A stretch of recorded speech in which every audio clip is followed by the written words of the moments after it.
Fala, meu povo, bora que bora. Hoje é um dia importante para o futebol brasileiro e também para o Bahia. É o fechamento da primeira janela de transferências do ano, hoje 7 de março. Até a meia-noite, né, os clubes têm para registrar os jogadores no BID e a não ser que nenhum mingote 2.0 apareça, o Bahia não deve fazer nenhuma contratação até o final do dia. E aí a gente vai entrar no assunto de hoje justamente sobre isso, né, as possibilidades que o Bahia tem agora para contratar algum zagueiro ou lateral esquerdo dentro do mercado. Existe sim uma possibilidade, eu vou explicar tudo isso para vocês, se vai haver também, e sobre uma fala do Ceni na última coletiva do jogo contra o Ceará, que me chamou bastante atenção, apesar de ter se complicado depois ou ter falado algo diferente do que falou nessa primeira resposta. É uma reflexão que para mim faz sentido, acho, para a gente trazer também aqui no canal, para que a torcida entenda um ponto e eu também explico algumas coisas que eu tô tendo como visão, assim, coisas que fazem sentido para mim nesse momento, tá? Se você ainda não é inscrito aqui no canal, não se esquece de se inscrever, já deixa teu like também se você ainda não deixou, para ajudar o nosso canal e consequentemente o nome do Esporte Clube Bahia. Meu nome é José Vitor, para quem ainda não me conhece, eu sou produtor de conteúdo aqui do Meu Bahia. E já vamos começar esse vídeo para a gente não perder tempo. Vamos falar sobre a janela de transferências. Eu trouxe para vocês alguns vídeos ao longo das últimas semanas, falando sobre o interesse e desejo do Bahia em alguns jogadores para as posições mais carentes do elenco atual, a zaga e a lateral esquerda. O Pedro Henrique do Atlético Paranaense apareceu como o nome mais forte nessa busca, a mesma coisa o Marlon do Fluminense, além do lateral esquerdo o Marlon também do Cruzeiro, né? Outro Marlon. Eu expliquei para vocês a situação do Marlon do Cruzeiro, era uma contratação muito difícil. O Bahia tinha interesse sim no jogador por conta da situação dele lá no Cruzeiro, estava renovando, não renovava, poderia ter saído antes, né? Caso não renovasse o contrato, até para o Bahia aproveitar essa brecha, mas acabou que as negociações lá com o Cruzeiro se encaminharam muito bem e o Marlon deve permanecer por lá. O Pedro Henrique ainda vive uma situação indefinida dentro do Atlético Paranaense, mas o Bahia ainda segue como interessado nele. A janela fecha hoje no dia 7 de março, ou seja, para a janela para o futebol brasileiro e internacional, o Bahia não vai mais poder contratar jogadores, por exemplo, vindo de fora, atuando de fora no país, e nem aqui no mercado nacional, a não ser que esse jogador já tenha entrado em campo em um campeonato estadual. A janela para os jogadores que estão disputando o campeonato estadual vai até no dia 19 de abril, ou seja, até lá o Bahia vai poder fazer contratações de jogadores livres no mercado ou jogadores que estejam disputando os campeonatos estaduais. A gente sabe que o leque agora de opções se reduzem bastante, né? Até porque eu acho que o nosso problema dentro da zaga é muito sério. Eu acho que se fosse chegar um zagueiro agora, chegaria para ser titular ou com esse status, entre aspas, de titular, assim como foi o Cuesta. E dificilmente o Bahia vai conseguir tirar nesse momento da temporada, até porque os clubes não querem vender jogadores considerados titulares em grandes equipes do futebol brasileiro. Não porque o Bahia não tenha condições ou que o projeto não seja atrativo, não é isso. É que os clubes mesmo não estão interessados em vender, e se estão, vão pedir muito mais além do que o jogador realmente vale, o que foi, na verdade, um empecilho para o Bahia ao longo de toda a janela para conseguir fazer contratações. O próprio Rogério Ceni chegou a confidenciar isso em coletiva. O próprio Rogério Ceni chegou a falar isso em uma coletiva, né, de que o Bahia estava interessado em alguns jogadores, estava buscando, mas que o mercado estava muito difícil. E, cara, eu estou acompanhando praticamente as notícias e estou acompanhando bastante coisa de muitos clubes do Brasil, e é a realidade de quase todo mundo. Todo mundo reclamando bastante dos preços, das ofertas, da disponibilidade também. Foi uma janela difícil. E como ele mesmo explicou, como eu já falei aqui diversas vezes para vocês, não é porque o Bahia agora faz parte do Grupo City que o Bahia tem um cheque branco para contratar Deus e o mundo, dinheiro infinito. Não funciona assim. O Grupo City tem um planejamento financeiro e tenta ao máximo fazer de tudo para seguir aquilo, até para que o clube no futuro se torne autossustentável. Não é simplesmente derramar dinheiro e sair derramando dinheiro para contratar Deus e o mundo. Não funciona assim. Tem todo um planejamento. E por isso a contratação de um jogador agora que não custasse tanto era o grande objetivo. Por exemplo, o Pedro Henrique poderia rescindir o contrato com o Atlético e vir de graça, mesmo como foi com o Atlético Paranaense, né, com o Léo Cittadini. Até porque, como o próprio Ceni explicou em coletiva, quando você já tem um valor investido, um valor gasto em aquisições de jogadores em um determinado setor do campo, é difícil que você consiga fazer mais contratações e mais contratações de correções com valores monetários muito altos para fazer investimentos ali. Não sei se vocês me entenderam. Então, a busca do Bahia por um zagueiro que não custasse tanto assim aos cofres do clube, mas que conseguisse entregar qualidade dentro do campo, era o que o clube mais buscava. E é por isso que a busca está muito difícil, porque se você vai para fazer a aquisição de algum jogador, os valores estão muito altos. Então, a iniciativa inicial do clube, a ideia inicial do clube era essa. A mesma coisa como foi com o Cuesta, por exemplo. O Bahia tem um problema muito sério, acho que todo mundo sabe. Na zaga, o Bahia tem 5 opções, mas pelo menos 2 delas estão em um nível muito abaixo no momento. São preocupações para o Campeonato Brasileiro. Eu entendo isso da torcida. E, enfim, o próprio Ceni falou, se não chegarem reforços até pelo menos o dia 19 de abril, são esses zagueiros e esses jogadores que devem estar em campo no Campeonato Brasileiro. Isso me preocupa um pouco, mas também me dá um pouco de esperança em entender que isso pode melhorar, e eu vou explicar isso para vocês. Eu não tenho confiança assim, nenhuma no Canu. Quem vê os vídeos de análise pós-jogo vê que eu falo mesmo, não tenho problema em falar isso, a mesma coisa do David Duarte. Mas eu acho que o problema defensivo do Bahia nesse momento da temporada é muito mais coletivo do que individual. O que acaba ficando muito fresco e o que fica muito presente dentro da memória do torcedor são os erros nos lances finais dos jogos, né? Nos lances das jogadas.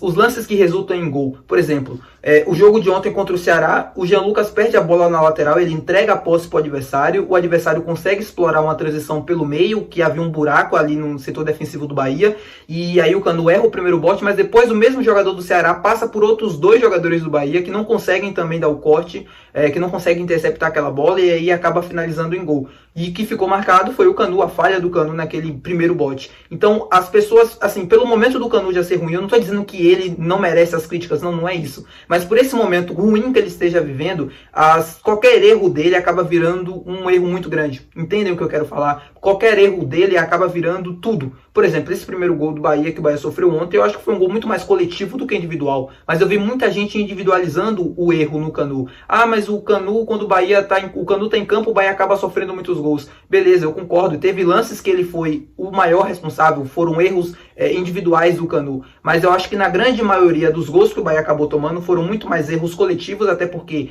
quando o time ataca com 10, quando defende, também defende com 10. Sempre tem um jogador que falha no posicionamento, e aí o jogador vai construindo, ou seja, é uma sucessão de erros que, quando chega no Canu, quando o Canu acaba tendo que intervir, muitas das vezes ele não está intervindo tão bem assim. Aí eu concordo, é a questão da falta de segurança que a gente tem nele para resolver quando a bola está ali, próximo a ele, próximo ao goleiro do Bahia, né? O sistema defensivo, e o time não consegue tirar ou interceptar aquela bola. É isso que eu concordo. Eu já fiz um vídeo explicando o que para mim são os erros defensivos do Bahia até aqui, que no jogo de ontem ficou muito claro que o erro maior desse time até então são as transições defensivas, e é por isso que eu acho que os erros são mais coletivos. O Bahia conseguindo ajustar esse problema, pelo menos não vai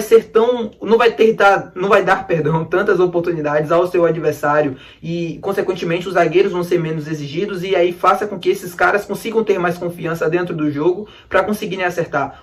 Ontem, o momento em que o Bahia esteve melhor no jogo, que foi cerca de 60 minutos, depois dos 30 minutos do primeiro tempo, né, o Bahia acabou tomando conta do jogo, teve um susto ali no segundo tempo, mas de resto acabou dominando a partida por completo. O Canu jogou muito bem. Foi ele que faz o passe pro, se eu não me engano, o Caio Alexandre, né, tocar pro Tassiano, aí o Tassiano faz o pivô e abre no Arias, para o Arias cruzar e o Tassiano virar o jogo. Então, assim, é um zagueiro que não pode ser perfeito, não acho que deva ser titular ao longo da temporada, não me passa segurança nesse momento, tenho minhas dúvidas, mas foi uma aquisição que o Bahia fez. Lembrando, o Bahia fez um investimento nele na temporada passada, se eu não me engano foram 10 milhões de reais investidos na compra do Canu, a mesma coisa o David Duarte recentemente, né, que foi adquirido junto ao Fluminense. Então, são 2 jogadores que foram adquiridos, que fazem parte do investimento do Bahia e, enfim, vão ser utilizados pelo menos nessa temporada. Eu acredito que eles não vão sair, dificilmente vão deixar o clube, até por conta disso, né? O Bahia fez um investimento e entra naquilo também que eu estava falando sobre a janela de transferências. Já existe um valor gasto dentro daquele setor recentemente, muito recentemente, e dificilmente o Bahia, Grupo City, enfim, vai haver um investimento maior ainda naquele determinado setor do campo, naquele mesmo setor do campo. Essa é mais ou menos a lógica que eles utilizam. Na coletiva de ontem, né, do Rogério Ceni, depois da pergunta do Marinho, ele acabou falando sobre a situação do Canu, e ele foi perguntado sobre isso, né, e ele obviamente defendeu o atleta dele, até para não jogá-lo aos leões. Eu entendo essa postura do Ceni, por mais que depois, em outras perguntas, ele acabou também se contradizendo, ele acabou admitindo alguns erros defensivos individuais do Canu, mas a reflexão que ele fez no começo da entrevista coletiva, acho que para mim é válida.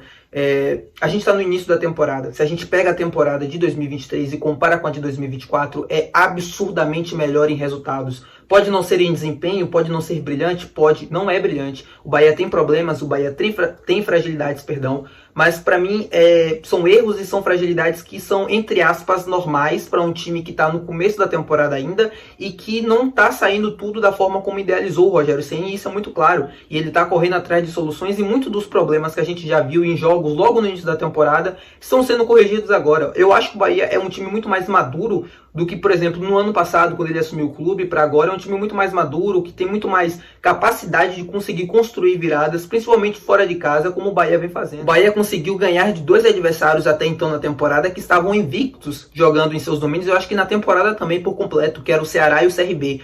2 adversários bastante complicados, principalmente jogando em seus mandos de campo, e que o Bahia conseguiu, mesmo não tendo o primeiro uma atuação tão brilhante assim, longe disso, foi uma atuação ruim apesar do resultado, e no outro jogo contra o Ceará, mesmo tomando sustos, mesmo começando mal o jogo, conseguiu ter capacidade de construir o jogo e virar a partida. Então, eu acho que tudo isso é válido em comparação ao ano passado, por exemplo, com o Renato Paiva, que a gente teve um início de ano desastroso na Copa do Nordeste, no Campeonato Baiano conseguia vencer jogos, mas com muita dificuldade também, coisa que a gente não vê em 2024. Então, obviamente, há uma certa evolução, sim, em comparação ao mesmo período do ano passado com o atual. Existe uma evolução e eu acho que é isso que tem que ser valorizado, porque o projeto é ano a ano após ano, e melhorando e conseguindo se solidificar cada vez mais e melhorando, né? Subindo cada vez mais o degrau. E isso o Bahia fez de 2023 para 2024. Talvez ainda não esteja num nível tão ideal assim que o torcedor espera, que eu também espero. Eu acho que tem muita coisa para ser corrigida. Tem, todo mundo sabe disso, que tem fragilidades,